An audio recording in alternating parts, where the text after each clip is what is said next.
Chapter 3: Trust and Betrayal. The further they travelled, the more dangerous the journey became. Supplies were scarce, and both infected and hostile humans were a constant threat. Joel and Ellie had a few close calls, narrowly avoiding infected hordes and barely escaping from groups of raiders who wanted to take their supplies. But through it all, they worked together, forming an unspoken bond.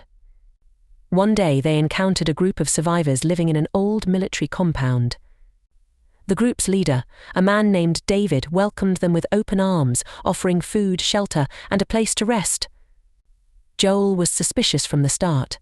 He had learned not to trust strangers, especially those who seemed too eager to help. But Ellie, tired and hungry, was more willing to accept the offer. As they settled in for the night, Joel kept his eyes on David and his people. Something about the way they moved, the way they watched him and Ellie, didn't sit right with him. He couldn't shake the feeling that they were hiding something.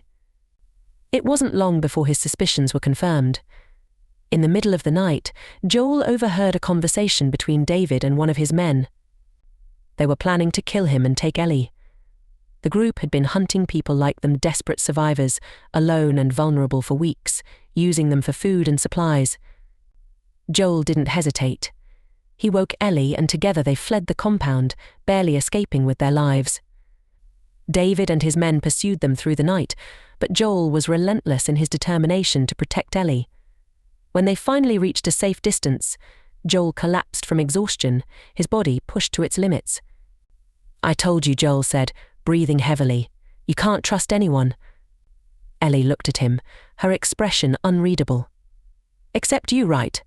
Joel didn't answer. He didn't know if he could even trust himself.